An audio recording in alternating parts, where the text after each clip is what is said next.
Pemirsa, penurunan kasus COVID-19 di Indonesia rubasuk talering Bali dan terlepas saking kedisiplinan krama sejeroning laksanayang protokol kesehatan.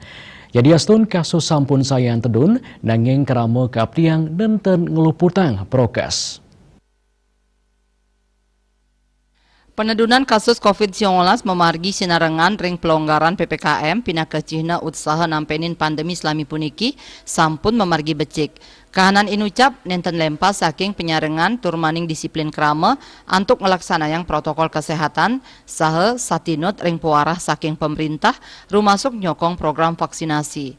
Nanging patut kauningin pandemi durung matilar.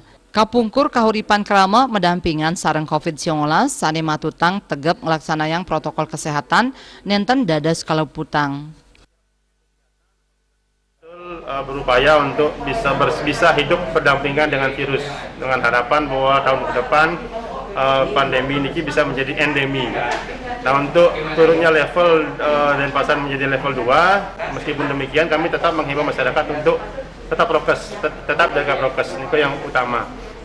Kemudian setiap kegiatan, apabila ada kegiatan itu kami harapkan pesertanya ini tetap menegakkan protokol kesehatan, kemudian dipastikan bahwa semua yang terlibat ini minimal divaksin.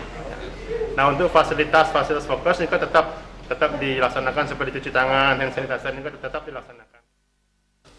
Sajroning usaha nambakin klaster anyar miwah nes kahanan gelombang ketiga COVID-19, krama keabtiang nincapang rasa disiplin ngelaksanayang protokol kesehatan. Disiplin prokes nenten wantah kabuatang angges suang-suang, nanging taler nyayubin kesehatan keluarga tiosan saking virus COVID-19. Janten yening pahan inucap memargi becik, sida metuang rasa deg-deg tur sehat, raris ekonomi sidang limbak sekadi jati mula. Ekayana miwah Saputra Bali TV.